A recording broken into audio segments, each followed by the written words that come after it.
और स्कूल तो उसे बिल्कुल ही पसंद नहीं था। इसलिए स्कूल पहुंचते ही पहले पीरियड की घंटी बजते ही वो छुट्टी होने का इंतजार करने लगता था। गट्टू, तुम क्या कर रहे हो? छुट्टी होने का इंतजार कर रहा हूँ। इस वजह से उसके सभी सब्जेक्ट्स में बहुत कम मार्क्स आते थे। एक बार फिर जब उसके मार्क्स बहुत कम आए तो उसकी टीचर उसे प्रिंसिपल के पास ले गई। प्रिंसिपल सर, एक बार फिर गट्टू के सभी सब्जेक्ट्स में बहुत कम मार्क्स आए हैं, अब आप ही इसे समझाइए। ये कहकर टीचर वहाँ से चली गई। प्रिंसिपल ने गट्टू से कहा, क्या बात है गट्टू, तुम्हारे इतने कम मार्क्स क्यों आए? वो इसलिए कि मुझे स्कूल अच्छा ही नहीं लगता। क्या? हाँ, मुझे स्कूल आना बिल्कुल भी अच्छा नहीं लगता।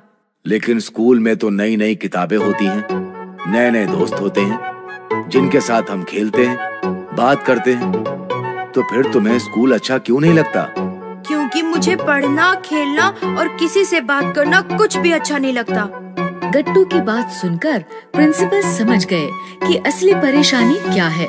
उन्होंने गट्टू से कहा, चलो मैं तुम्हें एक कहानी सुनाता हूँ। एक बार किसी गांव में चंदन नाम का लड़का रहता था। जब चंदन बड़ा हुआ तो उसने तय किया कि अब मैं भी गांव के बाकी लोगों की तरह शहर में काम करने जाऊंगा। और अगले दिन वो कुछ गांव वालों के साथ चल दिया। गांव और शहर के बीच में एक बहुत बड़ी नदी आती थी। नदी देखकर चंदन रुक गया और सोचने लगा, मैं ये नदी कैसे पार कर पाऊंगा? मुझे तो तैरना ही नहीं आता। कहीं नदी पार करने के चक्कर में मैं पहले दिन ही डूब ना जाऊं। क्या हुआ चंदन, तुम क्या सोचने लगे?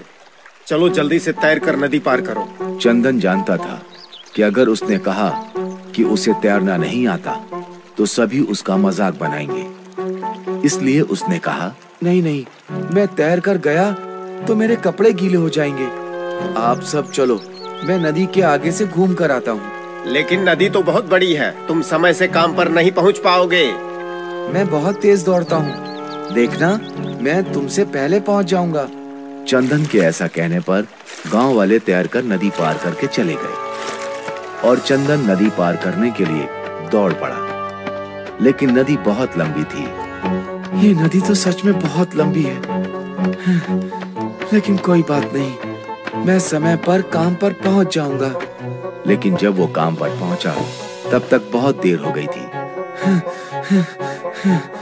मुझे पहले दिन ही देर हो गई। कोई बात नहीं, कल से मैं जल्दी आ जाऊंगा।